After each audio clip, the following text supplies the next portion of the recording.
Friends, क्या आप एक इमरजेंसी सिचुएशन में घबरा जाते हो एंड उस टाइम में आपको क्या करना होता है, आपको कुछ समझ में नहीं आता है एंड एट द टाइम आपका ऑब्वियसली हार्ट बीट भी फास्ट हो जाता है क्योंकि इमरजेंसी टाइम में हम लोगों का दिमाग अच्छे से काम नहीं करता है।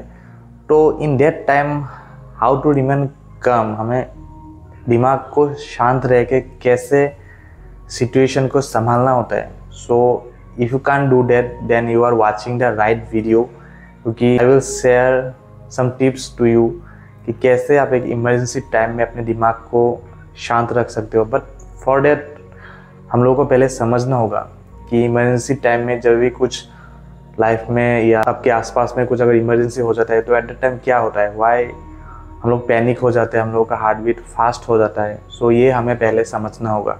तो एक्चुअली होता क्या है, जब भी हम लोग एक इमरजेंसी सिचुएशन में हम लोग डर जाते हैं तो actually we are facing the fear.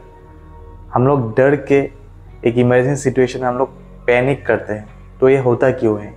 जब भी हम लोग डरते हैं किसी एक इमरजेंसी सिचुएशन हो या स्ट्रेस होता है किसी को, एट दैट टाइम तो होता क्या है, तो एट दैट टाइम हम लोग का फाइट एंड जो फ्लाइट रेस्पॉन्स है वो एक्टिवेट होता है। सो वो एक्टिवेट होता है because of one hormone release, that is epinephrine या एड्रेनल भी आप कह सकते हो। सो वो जब रिलीज होता है बॉडी में तो एट दैट टाइम हम लोगों का हार्ट बीट फास्ट हो जाता है। So that is responsible for our immediate जो हार्ट बीट हम लोगों का फास्ट हो जाता है जब भी हम लोग एक सिचुएशन में डर जाते हैं या इमरजेंसी में हम लोग पैनिक हो जाते हैं। So because of that hormone only. And ये एक नेचुरल प्रोसेस है, ये अभी से नहीं, from our history, from our early age ये तभी से चल रहा है। पहले हम लोग का फियर क्या था कि हम लोग जंगल में जाते थे and we used to hunt, हम लोग शिकार करते थे। तो उस टाइम पे हम लोग का थ्रेट था that is wild animals. So now our threat is कुछ भी हो सकता है, एक इंसान भी हो सकता है, एक इमरजेंसी सिचुएशन भी हो सकता है।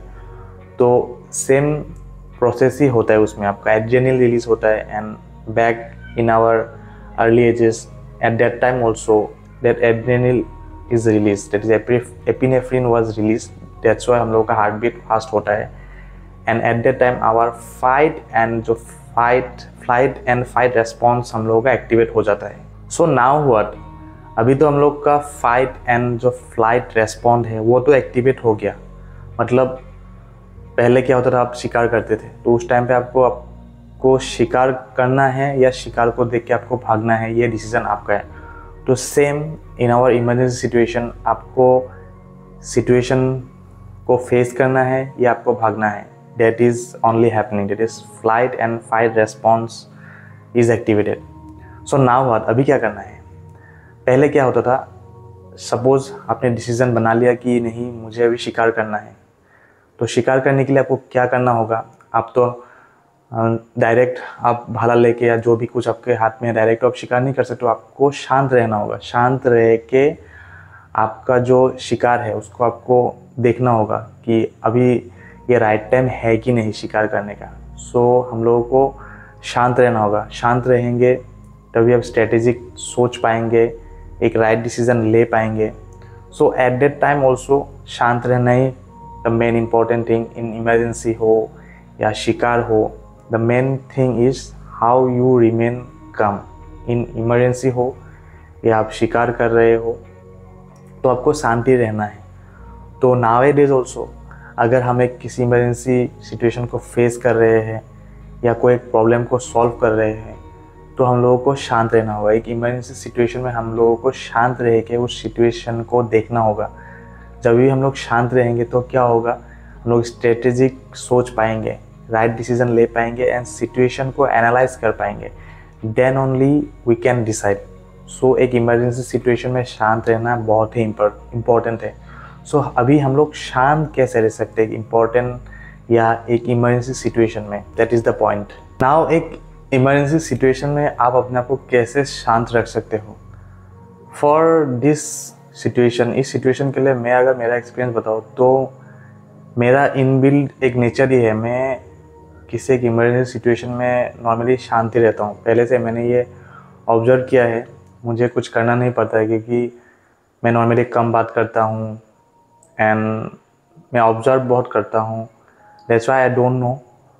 सो इन इमरजेंसी सिचुएशन मैं तो शांति रहता हूँ, बट कुछ टिप्स अगर मेरी तरफ से मैं आपको शेयर करूँ जो और मेरा डेवलप हुआ है इन रिमेनिंग काम नॉर्मली भी एंड किसी इमरजेंसी सिचुएशन में भी। Number 1 is meditation. इसके सिवाय मैं कुछ आपको शॉर्टकट नहीं बता सकता हूँ कि कोई दूसरा कुछ उपाय है। दैट इज़ नंबर 1 में अगर मेरा एक्सपीरियंस आपको शेयर करूँ, दैट इज़ मेडिटेशन। मेडिटेशन करने से क्या होगा, आपका फोकस बढ़ेगा एंड आपका ऑब्जर्व करने का जो स्किल है वो आपका बढ़ेगा। एंड जब भी हम लोग मेडिटेशन करते हैं, मैं जब खुद मेडिटेशन करता हूँ तो मैं क्या करता हूँ कि मैं अपने जब सांस लेता हूँ, that is in my when I breathe while in meditation, तो मैं ब्रीदिंग में बहुत फोकस करता हूँ। तो इस चीज़ ने मुझे बहुत ही हेल्प किया। तो प्रैक्टिकली भी जब भी हम लोग एक इमरजेंसी सिचुएशन हो या कुछ स्ट्रेस हो, हम लोगों का जब हार्ट बीट बढ़ जाता है, तब क्या होता है, हम लोग का जो ब्रेथ है, जो सांस हम लोग लेते हैं, तो वो बहुत ही शॉर्ट हो जाता है, लंबा वाला सांस नहीं लेते हैं। तो आप प्रैक्टिस कर सकते हो, ब्रीदिंग का एक्सरसाइज भी कर सकते हो फॉर डेट, लंबा सांस लेना, जैसे प्राणायाम जो कहते हैं योगा में, वो भी आप कर सकते हो। पर मुझे मेनली हेल्प किया मेडिटेशन ने, एंड मेडिटेशन के टाइम में मैं अपने ब्रीदिंग में बहुत ही फोकस करता हूँ, इसने मुझे बहुत हेल्प किया। नेक्स्ट थिंग जो मैं आपको शेयर करना चाहता हूँ, that is facing our fears. अपने डर का सामना करने से आप कॉन्फिडेंस गेन करते हो। तो इस चीज़ ने भी मुझे बहुत हेल्प किया। मैं बहुत ही अंडर कॉन्फिडेंट लड़का था। सो धीरे धीरे मैं अपने जो फियर्स थे वो मैं फेस करने लगा। पहला जो मेरा लाइफ का पहला जो फियर था, what I remember it is, school time में मैं बात बहुत कम करता था, तो I used to stammer and I was also concern about my looks. तो इस चीज़ की वजह से भी मैं बहुत ही अंडर कॉन्फिडेंट था। So for about my communication, या बात जो मैं कम करता था, तो इसके लिए मैं धीरे धीरे I use to communicate with people. मैंने लोगों से बात करना स्टार्ट किया, अपने डर को धीरे धीरे फेस करना ट्राई किया। एंड अबाउट माई लुक्स, अभी भी थोड़ा बहुत दिमाग में रहता है ये चीज़, बट ट्राई करता हूँ कि ये चीज़ को दिमाग से निकालने के लिए। And I also work on my looks and all. Gym जाता हूँ, एक्सरसाइज करता हूँ। इस चीज़ ने भी मुझे बहुत ही कॉन्फिडेंट फील करवाया। So now I also feel confident.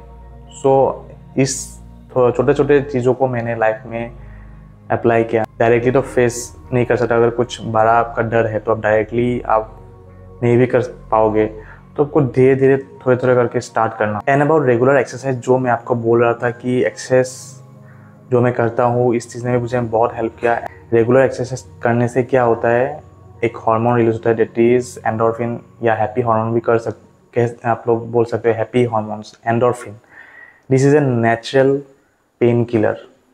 आप बॉडी को स्ट्रेस देते हो तो एंडोर्फिन रिलीज होता है, that is natural painkiller. So ये भी बहुत हेल्प करता है इन आवर रिड्यूसिंग स्ट्रेस, क्योंकि इमरजेंसी सिचुएशन में तो स्ट्रेस तो रहता है, दैट इज़ कॉर्टिजोल एक हार्मोन है, वो भी रिलीज होता है, and apart from epinephrine.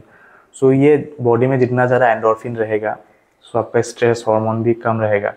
So stress hormone कम रहेगा तो you can focus, you can analyse well, you can take a decision well. And आप अगर if you see from history also, that जो वॉरियर्स जो होते थे वो लोग फिजिकल एक्टिविटी बहुत करते थे।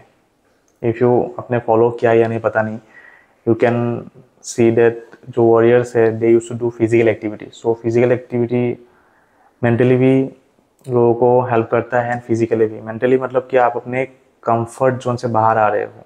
फॉर एग्जांपल, अगर आप सुबह को लेट उठ रहे हो, कुछ एक्टिविटी फिजिकल एक्टिविटी नहीं कर रहे हो, अगर आप उस कंफर्ट से निकल के आप अपने बॉडी को स्ट्रेस ही दे रहे हो ना।